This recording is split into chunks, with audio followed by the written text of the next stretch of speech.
آپس میں ہمارے 100 اختلاف بھی ہوں گے، لیکن جس طریقے سے جھوٹا اور فیبریکیٹڈ مقدمہ اس بندے پہ بنایا ہے، یہ میرے خیال میں اسے کسی طریقے پہ کوئی بھی جرنلسٹ بھی اور فریڈم آف ایکسپریشن کا کوئی بھی کیمپینر اسے قبول نہیں کر سکتا۔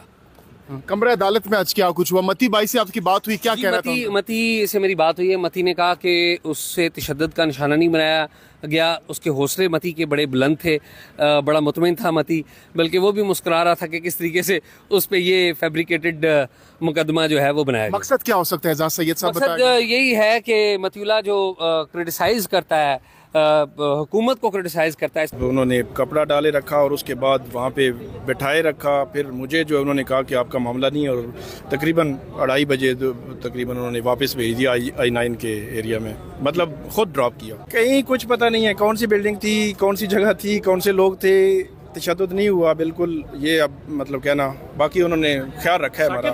وہاں پہ جو لوگ موجود تھے وہ پوچھ رہے تھے کہ چائے آپ کو پانی چاہیے بتائیں، چائے چاہیے بتائیں، ایک نے پھر سگریٹ کا پوچھا کہ میں سے کوئی سگریٹ پیتا ہے تو بتائیں سگریٹ بھی حاضر ہے، تو وہ بات ہوئی تھی۔ نہیں، اٹھانے سے لے کے ڈراپ کرنے تک کیا کوئی ایسا مکالمہ ہوا کہ سوال نہیں ہوا، کوئی تشدد نہیں ہوا، ثاقب صاحب یہ بتائیے، کوئی سوال بھی نہیں آپ نے کہا کہ انہوں نے کہا کہ آپ کا معاملہ نہیں ہے، تو کون سا معاملہ تھا متی اللہ جان صاحب کا؟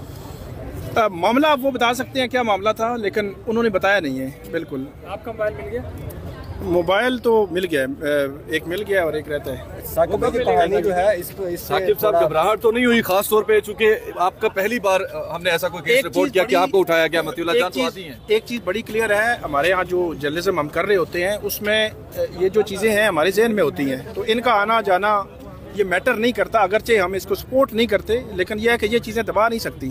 یار تھی آپ کیونکہ ساتھ تھے، تو کیسے ایسے ممکن ہے کہ ایک طرف گاڑی جو ہے ان کی پارٹی میں کا خیز تو میرے خیال میں بہت ہی کچھ چھوٹا ورڈ ہے اس کے لیے، لیکن ایک بات بڑی کلیئر ہے، میں as a journalist, as a court reporter, یہ جو موجودہ حکومت ہے رانا ثناءاللہ صاحب کو خاص طور پر بہت بہت مبارک دیتے ہیں ہم کہ رانا ثناءاللہ صاحب نے ان پر جو جھوٹا مقدمہ، آج بھی ہم کہتے ہیں کہ رانا ثناءاللہ پر جھوٹا مقدمہ بنا تھا، تو رانا ثناءاللہ صاحب نے اپنے اوپر بنائے ہوئے جھوٹے مقدمے کا بدلہ لے لیا ہے، اور کس سے؟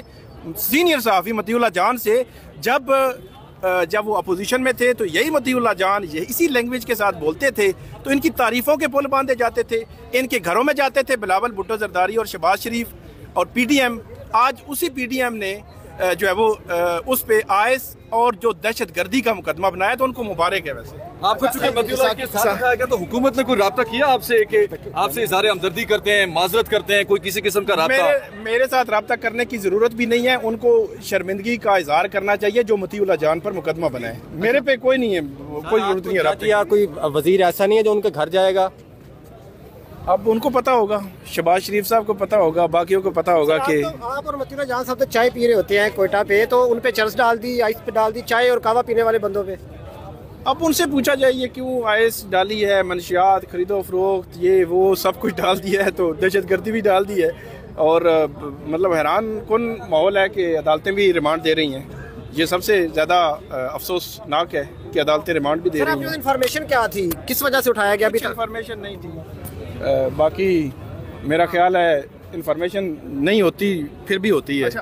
تو ناظرین اکرام، یہ ویڈیو آپ نے دیکھی کہ کس طرح اس وکیل کو صحافی برادری نے گھیرا ہوا تھا اور اسے سوال کر رہے تھے کہ آپ اپنے بچوں کو، یعنی آپ کی آنکھیں جو ہیں، آپ کا چہرہ، آپ کی باڈی لینگویج جو ہے وہ آپ کا ساتھ نہیں دے رہی، آپ کی آنکھیں جو ہیں وہ جواب نہیں دے رہی کہ یہ جو کیس آپ لڑنے آئے ہوئے ہیں، کیا آپ ضمیر کی آواز سے لڑ رہے ہیں؟ کیا آپ اپنے بچوں کو حلال رزق کھلاتے ہیں؟ ایسی جھوٹی پروسیکیوشن کے لیے آپ پیش ہو رہے ہیں، اور ایسا جھوٹا اور بھونڈا مقدمہ جو متی اللہ جان پہ، ایک صحافی پہ بنایا گیا ہے، اس مقدمے کی آپ پیروی کرنے آگے؟ کیا آپ اپنے بچوں کو رزق حلال کھلاتے ہیں، اپنی اولاد کو، اپنی بیوی بچوں کو، اپنے خاندان کو؟ تو وہ لفظ ان کا ساتھ نہیں دے رہے تھے ان وکیل صاحب کا۔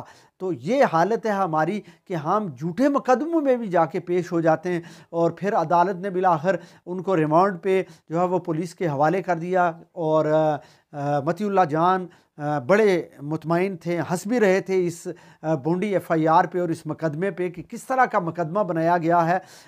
دیکھیں یہ ہمارا عدالتی نظام اتنا جو ہے وہ گیا گزرا ہے کہ ایک ایسی ایف آئی آر جس کا مطلب حقیقت سے کوئی تعلق ہی نہیں ہے،